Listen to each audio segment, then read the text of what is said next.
വയനാടിൻ്റെ ജീവൽ പ്രശ്നങ്ങൾ പരിഹരിക്കാനുള്ളതിൻ്റെ ഒരു ധീര നേതൃത്വത്തെ സൃഷ്ടിക്കാനും അതോടൊപ്പം രാജ്യത്തെ ജനാധിപത്യവും ഭരണഘടനയും സംരക്ഷിക്കാനുള്ള രാജ്യതാൽപര്യ പോരാട്ടത്തിനും വേണ്ടിയിട്ടുള്ള വോട്ട് രാവിലെ തന്നെ ചെയ്തു. വയനാട് പാർലമെന്റ് മണ്ഡലത്തിൽ 5 ലക്ഷത്തിലധികം മഹാഭൂരിപക്ഷത്തിന് പ്രിയങ്ക ഗാന്ധി ജയിക്കുന്ന ആവേശകരമായ ഒരു ട്രെൻഡിങ്ങിലേക്ക് ജനാധിപത്യത്തിൻ്റെ ഉത്സവമായി ഇന്നത്തെ ദിവസം, ഈ വോട്ടെടുപ്പ് ദിവസം മാറും. വലിയ ആവേശം. ഇന്നലെ രാത്രി അർദ്ധരാത്രി കഴിഞ്ഞ് തെരഞ്ഞെടുപ്പ് പ്രചരണം, ഈ ബൂത്തുകൾ അലങ്കരിക്കലും മറ്റു കാര്യങ്ങളും ഒക്കെയായി ഞങ്ങളുടെ ഓരോ ഇടങ്ങളിലൂടെ യാത്ര ചെയ്യുമ്പോൾ ഒരു കാലഘട്ടത്തിലും ഇല്ലാത്തതായ ആവേശമാണ് എല്ലായിടത്തും. അതുകൊണ്ട് ആത്മവിശ്വാസത്തോടു കൂടി UDFന്റെ പ്രവർത്തകരും വയനാട്ടിലെ ജനാധിപത്യ സമൂഹവും ഇന്നത്തെ ദിവസം കാത്തു നിൽക്കുകയാണ്.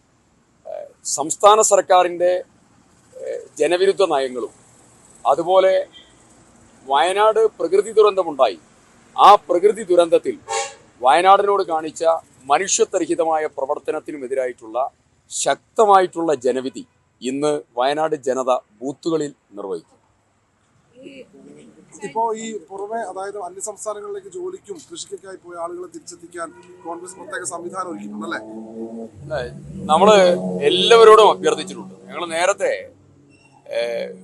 പുറത്തു പോയ വോട്ടർമാർ, കഴിഞ്ഞ തവണ വോട്ട് ചെയ്യാതിരുന്ന ആളുകൾ, അതുപോലെ പുറത്ത് പഠിക്കാൻ പോയ, ജോലിക്ക് പോയ ആളുകൾ, അവരോടൊക്കെ പ്രത്യേകമായ ഒരു ക്യാമ്പയിൻ ഞങ്ങൾ അതിന് നേതൃത്വം കൊടുത്തിട്ടുണ്ട്. അവരൊക്കെ വന്ന് വോട്ട് ചെയ്യുന്നതിന് വേണ്ടിയിട്ടുള്ള ഒരു പ്രത്യേക ക്യാമ്പയിൻ UDF ആവിഷ്കരിച്ചു. അത് നല്ല രീതിയിൽ വിജയകരമായി മുന്നോട്ട് പോയിട്ടുണ്ട്.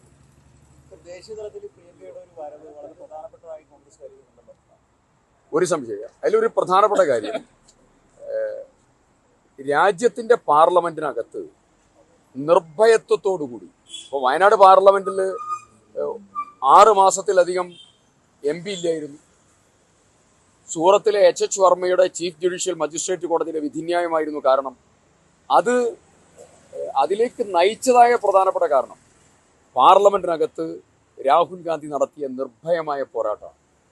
ആ നിർഭയമായ പോരാട്ടത്തിന് ഇന്ത്യൻ പ്രധാനമന്ത്രിയുടെ മുഖത്ത് വിരൽ ചൂണ്ടി നിർഭയത്വത്തോടുകൂടി സംസാരിക്കാനുള്ള മറ്റൊരു പാർലമെന്റ് അംഗം കൂടി ആവേശത്തോട് കടന്നു വരിക. അത് ജനാധിപത്യത്തിനും ഭരണഘടനാ സംരക്ഷണത്തിനും കൂടുതൽ ആത്മവിശ്വാസം പകരുന്ന ഒന്നാണ്. വളരെയധികം രാജ്യത്തെ ജനാധിപത്യത്തിന് ഉൾക്കരുത്ത് ലഭിക്കുന്ന ഏറ്റവും പ്രധാനപ്പെട്ട ജനാധിപത്യത്തിൻ്റെ ഘടകമാണ് പ്രിയങ്ക ഗാന്ധിയുടെ പാർലമെന്റിലേക്കുള്ള കടന്നുവരവ്. അതിന് വയനാട് ഇടവന്നു എന്നുള്ളത്, അവർക്ക് വോട്ട് ചെയ്യാൻ സാധിച്ചു എന്നുള്ളത് ഞങ്ങളുടെയൊക്കെ ഒരു ഭാഗ്യമാണ്. വയനാടൻ ജനാധിപത്യ സമൂഹത്തിൻ്റെ വലിയൊരു ഭാഗ്യമാണ്. ആ ഭാഗ്യം, ഞാൻ ഒരു കാര്യം കൂടെ പറയുന്നു, കേരളത്തിലെ ഏറ്റവും വലിയ ഭൂരിപക്ഷം ഇന്ന് വയനാട് പ്രിയങ്ക ഗാന്ധിക്ക് സമ്മാനിക്കും. കഴിഞ്ഞ തവണത്തെ ഒരു രാഹുൽ ഗാന്ധിയുടെ ഭൂരിപക്ഷം അതിന് മുമ്പത്തെ ഭൂരിപക്ഷത്തിന്റെ അടുത്ത് എത്തിയിട്ടുള്ളൂ. അതുപോലെ തന്നെ പോളിംഗ് ശതമാനത്തിലും വലിയ കുറവുണ്ടായിരുന്നു. അത് കോൺഗ്രസിന്റെ ഒരു വിലയിരുത്തൽ ഏതായാലും ജയിക്കുമല്ലോ എന്നൊരു ആലസ്യം ഉണ്ടായിരുന്നു. ഇത്തവണ പോളിംഗ് ശതമാനവും ഭൂരിപക്ഷവും വലിയ തോതിൽ വർദ്ധിക്കുമെന്ന് വിചാരിക്കുന്നുണ്ട്. ഇന്ന് പോളിംഗ് ശതമാനം നല്ല രീതിയിൽ ഗണ്യമായി വർദ്ധിക്കും. 2, ഭൂരിപക്ഷവും ഗണ്യമായി വർദ്ധിക്കും. ഇടതുപക്ഷ പ്രവർത്തകന്മാരുടെ വോട്ടും നേതാക്കന്മാരുടെ വീടുകളിലെ വോട്ടും ഉൾപ്പെടെ പ്രിയങ്ക ഗാന്ധിക്ക് വരും എന്നുള്ളതാണ് ഞങ്ങളുടെ ഒരു വിലയിരുത്തൽ. ഞങ്ങളുടെ വ്യക്തിപരമായ സംഭാഷണത്തിൽ, പാർട്ടി പ്രവർത്തകന്മാരുടെ വ്യക്തിപരമായ സംഭാഷണത്തിലൊക്കെ അതിൻ്റെ ഉള്ളടക്കവും. ഭൂരിപക്ഷം 5 ലക്ഷം കവിയും എന്ന കാര്യത്തിൽ യാതൊരു സംശയവും ഞങ്ങൾക്കില്ല. ഞങ്ങളതിൻ്റെ പ്രാഥമികമായിട്ടുള്ള അസസ്മെന്റ് നടത്തിയപ്പോൾ വളരെ ആത്മവിശ്വാസത്തോടു കൂടിയാണ് ഞങ്ങളിത് പറയുന്നത്. എല്ലാ ഒരുക്കങ്ങളും പൂർത്തിയായി. ജനങ്ങൾ ബൂത്തുകളിലേക്ക് ഇറങ്ങി. നല്ല പ്രതികരണമാണ് എല്ലായിടത്തും. ഓക്കെ.